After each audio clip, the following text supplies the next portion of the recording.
The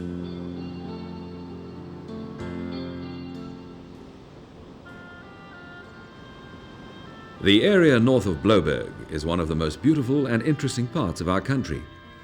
In early spring, after abundant winter rains, the landscape is transformed into a colourful tapestry of wild flowers that attract a multitude of visitors from all over the world.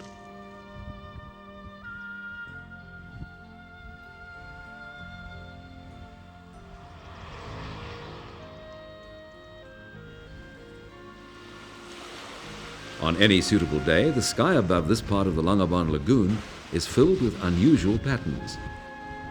Kite surfing is fast becoming one of the most popular sports, requiring great skill and endurance.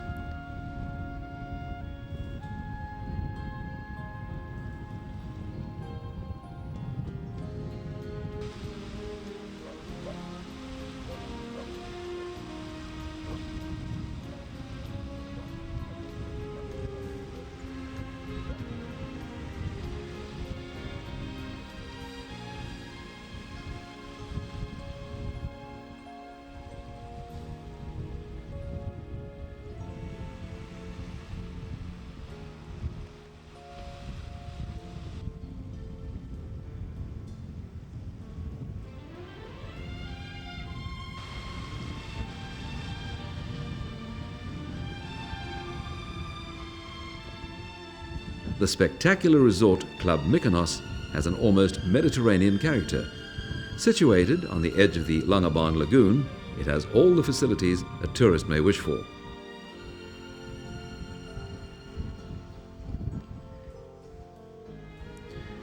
The incoming tide threatens to wear away part of the construction.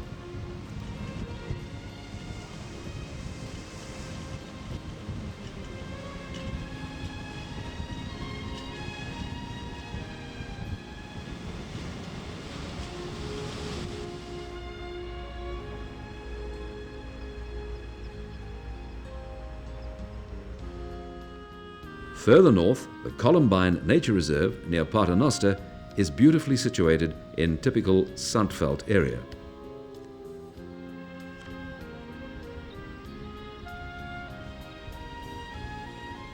The nest of a white-fronted sand plover lies well hidden high up on the beach, with the eggs partially covered with sand. Finding the correct position for incubation is a process not to be taken lightly and requires careful preparation.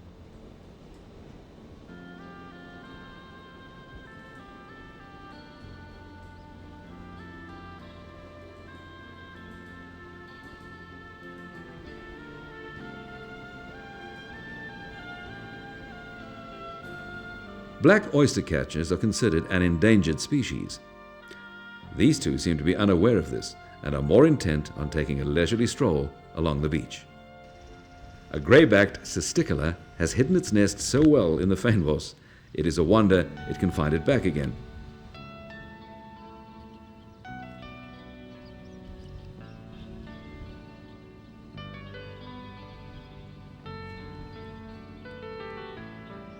The wealth of the nutritional value of the Benguela current is evident from the thousands of empty mussel shells washed up on the beach.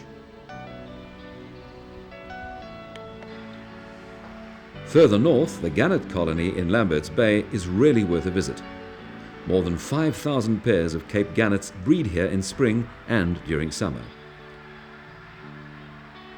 The nests are tightly packed together to utilize every inch of dry ground.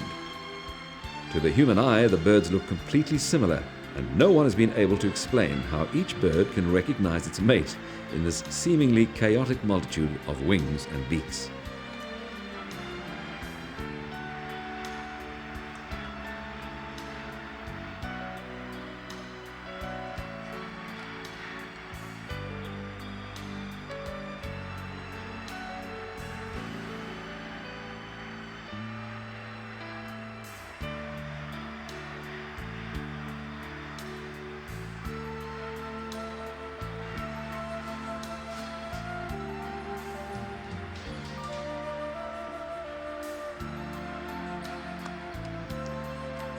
Cape cormorants also breed here, but prefer the rocky outcrops to the flat ground favoured by the gannets.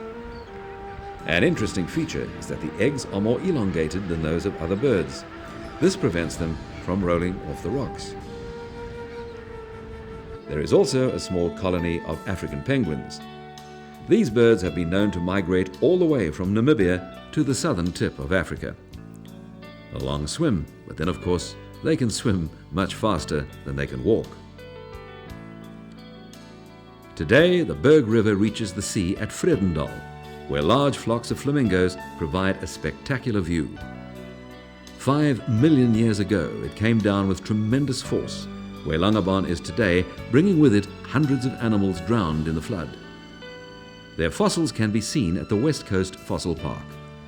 Only a small section of the area, in fact no more than 10 by 10 meters, has so far been dug up, but the fossils lie so close together that it is regarded as the densest fossil find in the world for that particular period.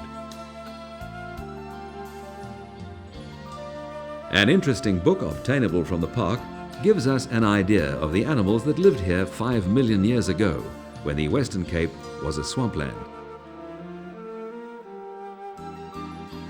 This prehistoric elephant was a common sight. It had a much shorter trunk than the elephant we know today. The saber-toothed cat was probably the most feared predator in those days. A short-necked giraffe with long horns was abundant and became extinct when the large forests made way for more open country. But the most impressive mammal must have been this African bear. It is estimated that it could reach a weight of 750 kilograms, almost 4 times as much as today's African lion. The fossil park provides a virtually inexhaustible subject for research, and even scientists of future generations will be studying the fossils and drawing their conclusions for many years to come.